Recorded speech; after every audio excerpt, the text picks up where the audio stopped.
Vraj momentálne z Venezuely niekoľko miliónov barelov ropy bolo vyvezených a táto ropa práve prišla do Houstonu. Takže dnes trošku z iného súdka. Dnes Donald Trump v Bielom dome hosťoval Inter Miami, kde hrá napríklad takí hráči ako je Suárez, ale taktiež tam hrá aj Lionel Messi. Áno, tam vidíte Messiho. Messiho dnes Donald prirovnal k Pele a dokonca ešte povedal, že asi je aj lepší hráč ako Pele, čo si o tom on myslí. A on iba tak chudačisko pokýval hlavou.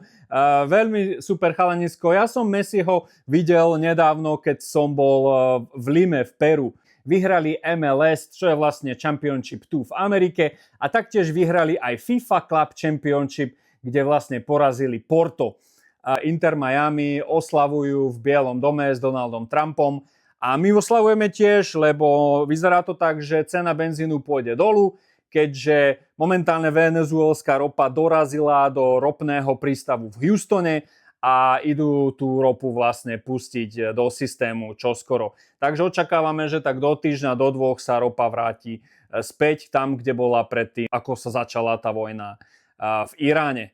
A ešte čo sa týka tohto klobúku, jeden chalanisko Mickey mi napísal do komentárov, že či si myslím, že som nejaký cowboy. A hej, áno, cowboy, je to tak, mám aj klobúk.